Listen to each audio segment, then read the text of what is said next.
Man-Bat issue 2. Dave Vilgos and Sumit Kumar on the art. We were pretty positive on issue 1 of this book. With the only real disappointment being that they were kind of shorting the Suicide Squad in perhaps by the end. So how did we feel about issue 2? I still like it. It's less of a monster book. This one's more action-y, right? Yeah, I'd say good, but not as good. I'd say not as good too. Also, Kumar's art felt to take a step back. Yeah, it's still good. Can I just mention though the regular cover is like beautiful. It's like a horror movie cover. Absolutely phenomenal. Yeah. It's wonderful. I will say, so my favorite stuff in this book continues to be like, so the opening sequence is a flashback to Kirk and his wife when they're sort of bonding and talking about trying to help his sister. It's just a really sweet flashback, kind of setting up how they sort of fell for each other in the first place. And it's kind of a shame, even though the action's pretty fun once Man-Bat's actually fighting the Suicide Squad, there was an element of me that when the scope comes into the panel and like the Suicide Squad basically invade the book, I'm like, you remember, I'm like, this. Like, especially since where it ends as well, which is that the next issue is going to be, I mean, maybe it'll be great because it will be all about his character, but it's going to be Harley giving him a therapy session as the next issue. Which I do like though, just because this is the version of Harley I like versus the Suicide Squad version that this is coming back to. There was a point early on with Harley that I was worried for just for a second until I realized what it was doing. Like when I actually stopped and thought about it, because it sounded really over the top, like Harley doing really Harley things, and then I realized, oh no, she's putting that on purpose because she's clearly not with it and is just trying to sound like Harley. Yeah, and then all of a sudden I really like that panel. I had a weird moment because I thought the art in those two panels with her, where she's really like serious looking for a panel, and then she's like really over the top Harley for a panel. I wasn't super in love with it. I think what hurts us a little bit is now it comes out in the same week as the Swamp Thing, which is another Jekyll and Hyde style book. Is that there's an unfair comparison element just by existing together with it. I have plenty of love in my heart for different monsters, so this is again, Pete. Those two panels with Harley that you're talking about there. That second one, because this is why when I realized that's her being aware that it is over the top. She's putting that on. Oh, I get it. I still don't think it looks good though. In fact, I mean, the faces are just a little bit off. Well, it's not just faces. I like the action. I think Man-Bat typically looks very good, but there's some panels of some members of the Suicide Squad. There's a panel just a page or two later of Deadshot jumping off of a tree.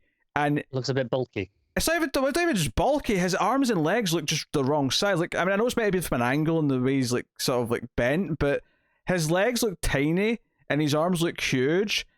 And I feel like, wait a minute, if we're looking down below up at him, shouldn't his legs look bigger than his arms? Because they're closer. Yeah.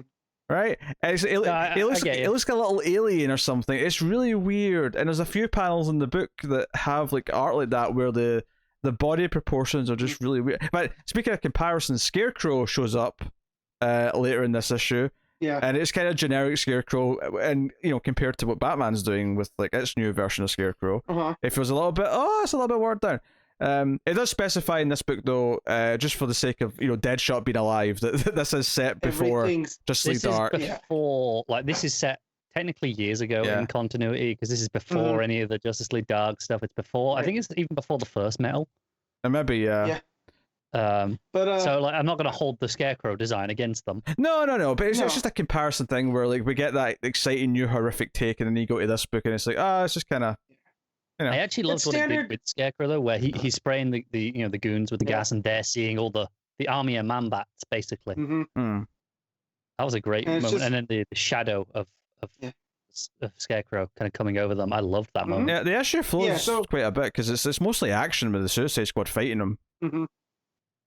I read very quick, but no, you got Croc and Man-Bat fight. I like that, and I like Deadshot, you got to bring him in alive, preferably. Yeah, I liked how it built to Croc. Doesn't play to his strengths. Yeah, I liked how it built to Croc because it was like he takes on all these very, fairly normal humans. It's like Deadshot, Boomerang, people with tricks and guns and whatever. And then Croc comes in. It's like, oh shit, he may actually beat me. Right.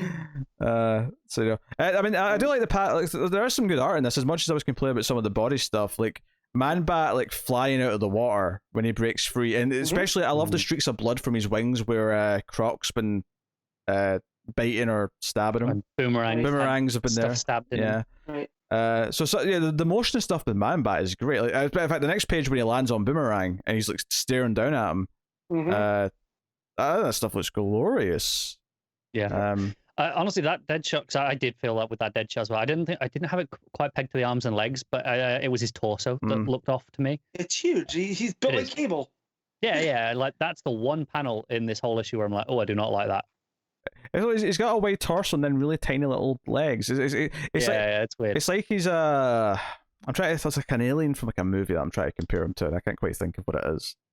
But some little silly thing from, or maybe from a cartoon or something. I don't know. So I mean, I still like. I like the flashback. I like some of the action. I do kind of wish the Suicide Squad didn't invade the book though. So we'll see how issue 3 goes with that. Yeah, I'm kind of okay with issue 3 because if it is going to be him talking about his feelings to Dr. Harleen, I'm good with that because we're going to get more about his sister. I feel. Yeah, it might actually be really interesting. It's interesting that's going to be the midpoint of the series. It's only 5 issues. Yeah. Oh, that's a good point.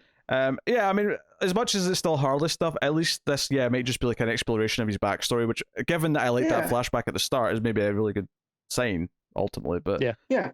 But definitely, like, I really liked issue 1, and this was okay. This was fine, but I didn't love it. I'm still fine with it. Like I'm not. It didn't chase me off. Oh sure, yeah. You know, so I'm still into all of this. But yeah, I mean, after this is why I saved Swamp Thing for last, right? Just because I think that if I would have read Swamp Thing then read this, it would have been like Whiplash. So, you know. All right. But, what are you rating it, Matt? I'm gonna give this a 7. The art did take a step back on the stories, all right, but that's still good. Connor? I agree with the 7 actually, which is less than what I gave before, but it's still good. Yeah, I would have got a little bit. I'm gonna go with a 6. Like I didn't have a bad time reading it by any means, but there was just enough little problems in the art that I had. Suicide Squad kind of invading the book that I was otherwise really enjoying. Just annoyed me a bit, but I'm still in for issue 3 to see what it does now. Especially since he's taken out the Suicide Squad now, so it's like it's kind of done. So they're not going to be in the back half of the book for sure. No, or at least if they are, they're going to have to revamp what they're doing with them. Yeah, there may be a page of them like waking up from being like they're having their asses kicked next issue, but I don't suspect much more than that.